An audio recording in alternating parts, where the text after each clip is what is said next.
Selamat malam, kembali lagi bersama saya Trismana Jatiningrum dengan nomor induk 211250021. Di sini saya akan memaparkan hasil resume dari halaman 108 sampai 112 tentang blockchain.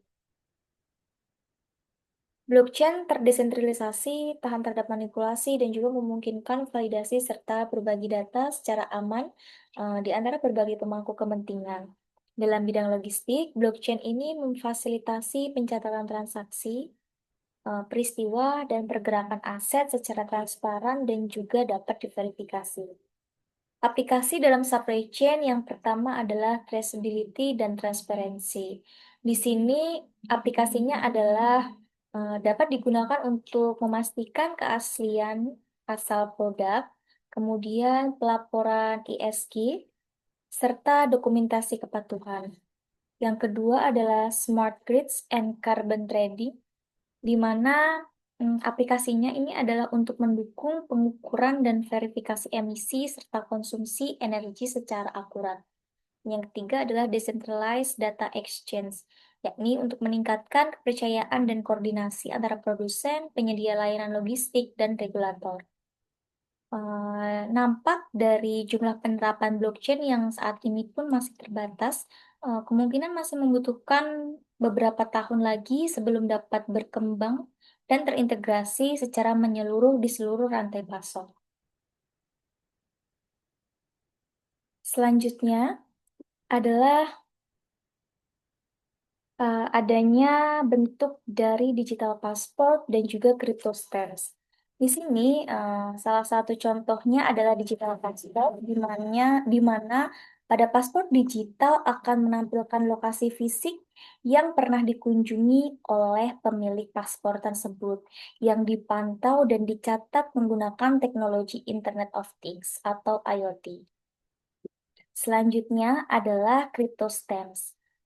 Para kolektor saat ini dapat menyimpan cryptostem tersebut dalam dompet digital pribadi yang sekaligus menjadi bukti bahwa mereka memiliki perangko kripto bernomor unik atau karya seni digital. Selanjutnya adalah traceability dan transparansi. Saat ini perusahaan memiliki akses terbatas dalam memantau rantai pasok. Namun dengan adanya blockchain yang bisa dipadukan dengan catatan sensor dapat memberikan visibilitas tersebut yang lebih terpercaya dan tidak dapat dirubah. Yang keempat adalah smart contract, di mana dengan menggunakan smart contract yang berbasis blockchain, keterlambatan dapat dihilangkan dan waktu proses kritis dapat dipersingkat. Dengan menerapkan smart contract berbasis blockchain juga, organisasi logistik dapat lebih menyederhanakan proses, kemudian mengurangi kesalahan dalam pencatatan atau administratif, dan menghadirkan transparansi dalam sistem otomatis. Dan yang terakhir adalah blockchain dan ESG. Teknologi blockchain ini dapat meningkatkan transparansi dan akuntabilitas dalam pelaporan lingkungan, sosial, dan tata kelola. Dan indikator ESG ini biasanya dilaporkan sendiri oleh perusahaan sehingga dapat menggunakan blockchain untuk melakukan pencatatan emisi karbon dan dampak sosial serta praktik tata kelola secara aman, dan semua pihak dapat melacak data tersebut dengan tingkat detail yang lebih tinggi. Di sini nampak persebaran dari penggunaan kripto yang telah menjadi fenomena global dengan penyebaran pengguna yang masif, terutama di Asia, dan terlihat bahwa lebih dari 550 juta orang di dunia saat ini memiliki cryptocurrency. Dan Asia menjadi negara yang tingkat penyebaran kriptonya paling besar.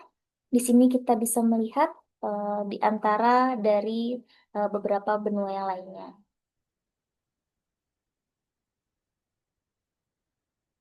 Summary trend overview dan juga tantangan utamanya di sini saya pisahkan menjadi 5 bagian. Yang pertama adalah sebagian besar produk yang saat ini itu belum dirancang untuk digunakan kembali atau didaur ulang, sehingga sulit untuk menerapkan prinsip circularity.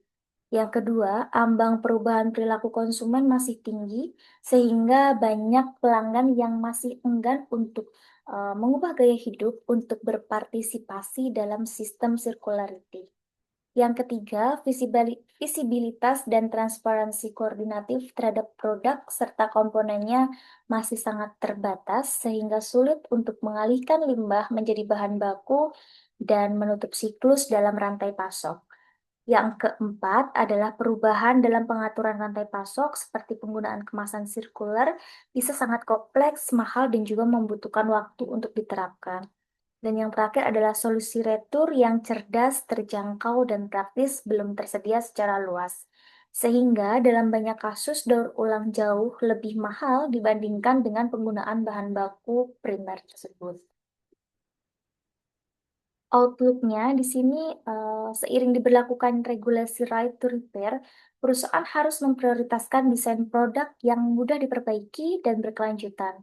Yang kedua, industri logistik menjadi pendukung utama circularity, dan yang ketiga adalah penyedia layanan logistik harus menyelesaikan kapabilitas mereka, berinovasi dalam teknologi, dan berkolaborasi untuk memfasilitasi perbaikan, refurbishment, dan daur ulang. Sekian penjelasan dari saya untuk terkait materi blockchain dalam halaman 108 sampai 112. Sekian dari saya. Mohon maaf apabila ada kesalahan. Selamat malam.